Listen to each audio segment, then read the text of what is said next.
Hey guys, what's up? This is Panzer Dragon. So this video will be an analysis of the new Quill coat and Spirit of the Ancient Golem, and my opinion plus how I feel about the new item, and how I feel it affects certain champions and whatnot. I want to be going really in depth on this new item, and also I think you guys are thinking, does this make tank junglers viable right now? And of course that question will be answered in the end of this video.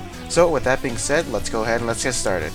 Alright, so first off, let's start talking about the new item Quill coat and Spirit of the Ancient Golem. First I want to be discussing the clear times. Alright, so in my opinion, it doesn't really change that much from the Spirit Stone. It feels relatively the same clear speeds early on, and I'm not 100% sure, but I think you regain more health and mana in the first few levels from 1 to level 7, I'm thinking. But after level 7, I'm thinking for most champions, the clear speeds do get a bit slower than a Spirit item, just because their skills have been ranked up more, thus having more damage for the Spirit item to give the bonus 20% or 30% damage from it. And if you are a jungler who has decently high clear speeds, then it kinda is a nerf for you to get this item, as you would probably want the old Spirit of the Ancient Golem in terms of clear speed. An example of this is Elise. I noticed that her clear speeds later on in the game, after a few levels, do get slower with the new Spirit of the Ancient Golem.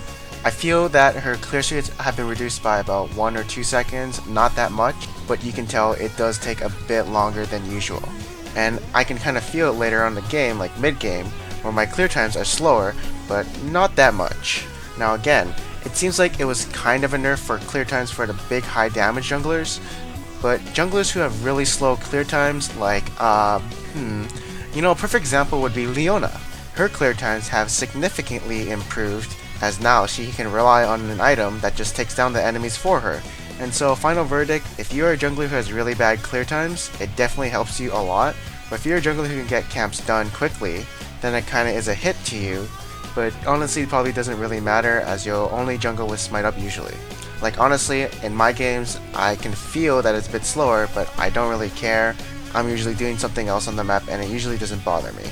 But this does take a hit to power farm junglers, someone like Udyr. If you ever gone the Spirit of Ancient Golem route, I would definitely not recommend you getting that, since his base damage is kinda high and he benefits off the restoration better from the Spirit Stone, and a 20%/30% increase to his damage is better for clearing camps. And if you are a jungler with really fast clear times, you won't really make use of the passive that much, since it is damage over 3 seconds, and you'll probably clear the camps faster than 3 seconds.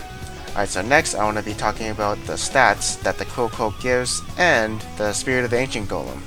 Alright, so like I said earlier, the clear times early game are vaguely the same as, say, another Spirit item, and let's compare Quill coat to Spirit Stone.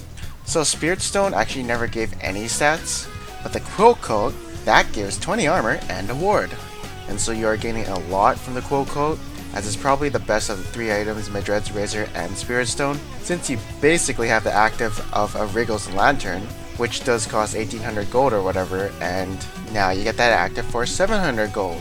So honestly, this Quill coat is really strong early levels, since it also helps you in the jungle. This is also encouraging level 6 junglers like Nautilus to help get vision for their team so they don't get ganked by, say, Lee Sin, who is an early game jungler, and I think they're just trying to make sure that you can get the mid game, late game without the game snowballing by an early game jungler. So yes, the Quill coat is actually a really strong item since it does give you a ward and 20 armor. Now moving on to the Spirit of the Ancient Golem, so what are we getting from this item? First of all, we're getting 200 health, 20 armor, a Wriggle's Lantern active, and 25% bonus health. Now it's actually 250 health instead of 200 health because of the passive, and I want to compare with the old Spirit of the Ancient Golem. So the difference with the old Spirit of the Ancient Golem is that it gave 100 more health than this one, and it gave you faster clears depending on what champion you were. And when I'm talking about this, I'm talking about Elise, Udyr, and I guess Amumu. And last thing that was removed was the tenacity. So the health thing, that actually got buffed. Early game, not really, but as you go into the game, you get more health items, so it does scale. So you do get more gold worth efficient stats later in the game as you do get more health items. And so having deprived the 100 health isn't really a big deal. And the clear speed thing, yes, that is a nerf, but usually it's only going to be an extended 2 seconds longer to do the camp, and usually right after you do that camp you just want to get rid of your conservative stacks and then help your team. So it's not really that bad. And then they removed the tenacity passive, which is worth like 200 gold. And so you're actually forced to buy Merc Dreads most of the time, which is honestly not that big of a deal. And so if we look at it this way, we do get 20 armor, we do get a free word, which is actually worth a lot after about like 20 minutes or something, and we get a scaling passive that makes us tankier later in the game. So I do think it is a slight buff to Spirit of the Ancient Golem, but a nerf to its early game. And now I kind of want to be elaborating on the passive. So again, it does increase your bonus health by 25%, and so this raises further questions like, Warmogs, is that viable now? Alright, so there's a lot of cons to this path and some pros, so I wouldn't say it's the most efficient build to go, but anyways, the build is Warmogs plus Thornmail. Once you get both of those items, you become a threat to AD carries, as now if they focus you, well, guess what, you are going to kill them. And now that Randuin's has been nerfed, and I don't think it was as good as it was before, and so now I'm just trying to find alternatives like Frozen Heart and Thornmail to counter AD carries now. It honestly is really effective once you get both of the items, but of course there are a lot of cons that come with this path. So first off is building Warmogs straight up after your Spirit of the Ancient Golem and whatever boots. So you're really only getting a lot of hit point, but you're not really getting any resists, and so people will be doing a lot of damage to you. And also, since Blade of Ruin King kinda got buffed with the auto attacks, they're gonna be chunking you for more damage. And so that's why this path isn't really that efficient. Second off, getting both items is really expensive. It costs about like 5,000 or more gold to get, and so like the only time I will actually get it is if I am really ahead. Randuin's is actually more efficient if you're behind, since you don't have enough hit point or armor to supply for the AD carry. And of course Frozen Heart too. And the fix to this is to say going Giant's Belt and then Chain Vest and then finishing one item after that. But probably the most effective build will probably be just going standard, like, you know, Randuin's or Frozen Heart, or even a Sunfire Cape. You still make use of the bonus health, so, you know, just go complete standard. I still don't think Warmogs is a viable item right now. Unless you scale really hard with health, then that's the only time you'll actually go that item. Alright, so moving on to the last question. Are tank junglers viable now? In my opinion, they are still not.